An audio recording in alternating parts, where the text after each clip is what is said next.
Dalawang bagay ang tatandaan mo sa buhay mo. Number 1, ano yung gusto mo? Ikaw yung tinutulungan o ikaw yung tumutulong? Alam mo, kapag ikaw ang tinutulungan, nagkakaroon ka ng utang na loob. Tandaan mo yan. Kapag ikaw ang tumutulong, mas masarap sa pakiramdam. Kasi may napapasaya kang tao. Number 2, ano yung gusto mo? Ikaw ang inuutosan o ikaw ang nag-uutos?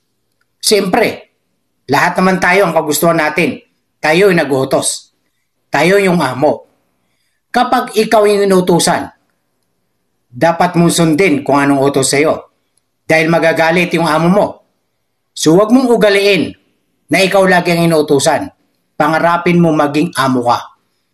Dahil ikaw ang mag-utos. Huwag niyong pangarapin na kayo ang binibigyan. Dapat kayo ang nagbibigay. Kayo ang tumutulong. At huwag niyo rin pangarapin na kayo ang inuutosan. Dapat kayo yung nag-uutos. Diba? Dalawang bagay lang ang tatandaan mo sa buhay mo. Dapat gawin mo yan simula ngayon.